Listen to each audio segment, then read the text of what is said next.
हालाने बस बस जमा तो मुझे निकली डबल कर दे ਇਹਦਾ ਛਾਲ ਤੇ ਜੋ ਹਨ ਦਾ ਕੱਢ ਹੋਣੋਂ ਕੱਢ ਇੱਕ ਜੜੋ ਕਰ ਕੱਢ रस्तो थियो पोरो इने गल में टेरा निकली निकली ਦੋ ਵਿੱਚ ਵਰੀ ਗੰਢ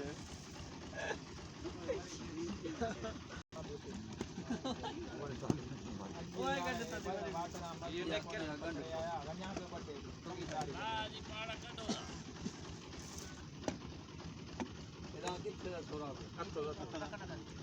ਆਪੋ ਹੀ ਪਾ ਦੋ ਇਹਦੇ ਤੇ ਪਾ आते से भाई हो ये तो खाते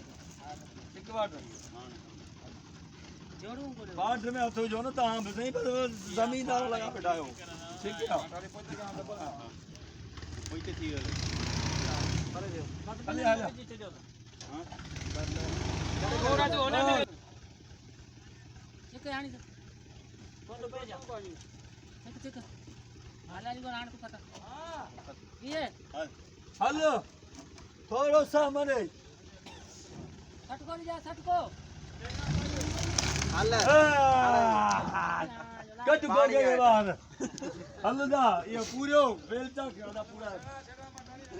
हल्दा बेलचा कट गोगे छिके लड़े बाहर तो कटी वाले से चलो